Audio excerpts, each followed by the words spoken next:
you. Thank you.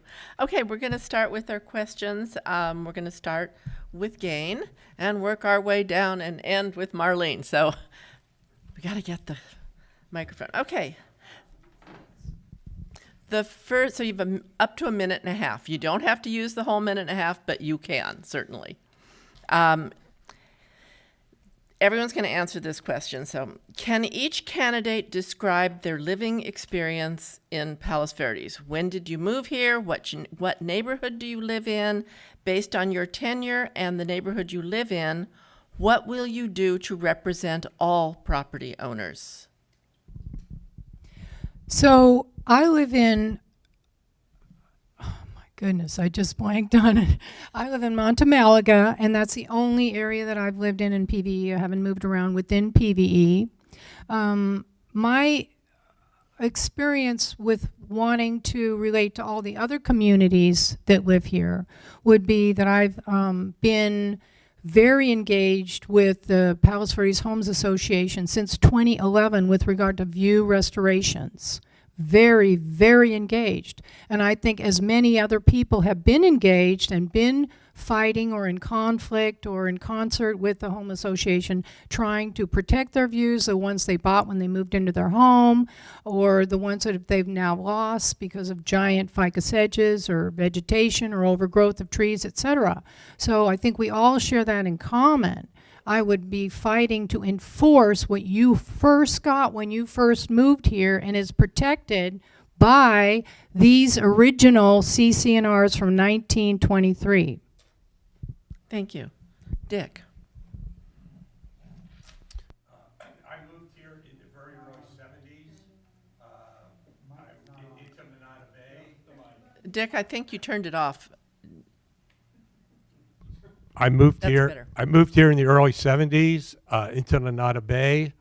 My first wife and I raised 2 kids here. My daughter walked to school for 13 years. My son got caught up in the school closing situation and wasn't able to do that. We split up in the mid-90s, and I moved to Redondo Beach. And then I've since remarried, and in 2009 moved into Monte Malaga.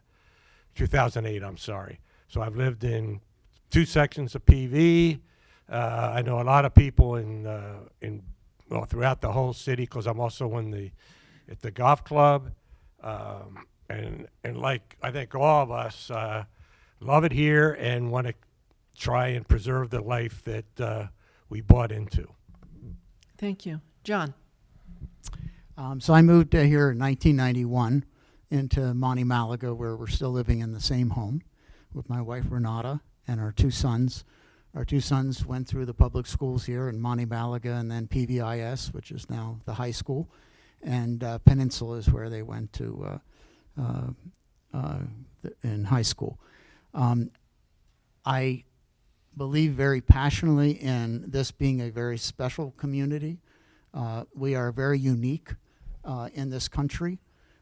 Because we have, it was a planned community back in the 1920s. A lot of thought was given into it. The book that Gain mentioned there is very thoughtful, anticipating a lot of scenarios to try to preserve things for a very long period of time. So we have a guide look. That's kind of our constitution. I believe we ought to follow it.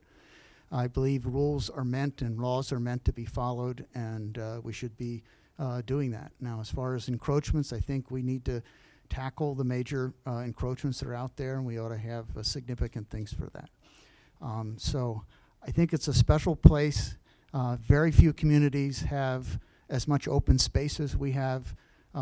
Very few communities have the beauty that we have, and it's very important to preserve all of that. Thank you. Thank you. Reed. Hi.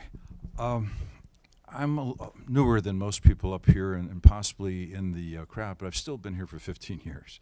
So what attracted me to Palos Verdes Estates is its beauty.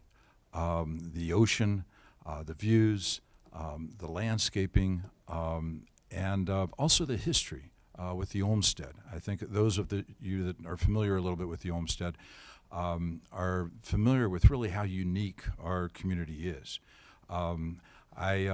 So in looking at different communities, we found an area that we liked in Malaga Cove. So we've been in that area, bought a home in 2004. After 2 years, we had some view issues, and we actually moved about a block away where we had fewer view issues and where we thought the house would also functionally work out better for us. So we've enjoyed our house. I spent 2 years remodeling it. So I've gone through this whole process with the PVHA and the art jury, and it's been a challenge, as I mentioned earlier. One of the things I've done is become very active in some of the communities. I've been a member of the Malaga Cove Homeowners Advisory Board. I've been a parkland ranger. It's enabled me to actually see the whole area. I have actually walked over 30 miles of trails, over several hundred miles of acres of parkland, and I understand it well, and I appreciate it. And with your support, hopefully I can continue to protect and preserve our parklands. Thank you.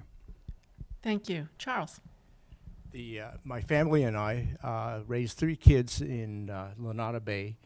The kids have went through elementary school from starting with Lanada Bay Elementary and gone through PV High as well as Peninsula High. So we have a very good idea of what the neighborhood is like, and we love this neighborhood. We had lots of opportunities when we were shopping around for a home to move to other parts of PV, but we just love this neighborhood. So now, as far as what I would do for the community, I understand the having been served on the PVHA board for several months, I understand the issues facing the residents of PVE as well as Miralus, which is also included in the CCNRs. And I want to work on getting the community together to fight some of these other battles that need to be fought, like proliferation of cell phone towers and ADUs, and as well as resolve some of the views and tree issues that we have facing our community. Thank you. Thank you. And Marlene, so we need to bring the mic down to Marlene. The one drawback of one mic. All right, go ahead. Hello again. We're good, right? You can hear me?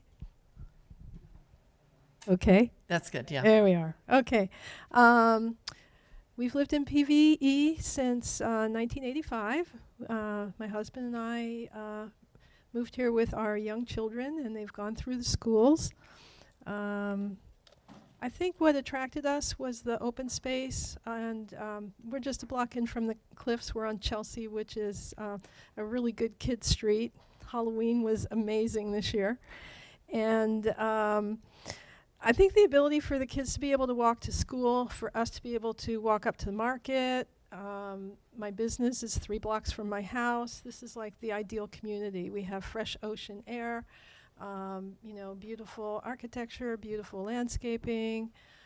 It's something that is unique in Southern California and is becoming more and more rare. And I think it's something that needs to be protected. A lot of people will talk about monetary value and various things, but what Olmsted was really looking at was a particular quality of life. And I think those are the things that we're looking to preserve. And so when we're talking about cell towers and ADUs, we have a lot of challenges coming. The views issue is just a starter. Thank you.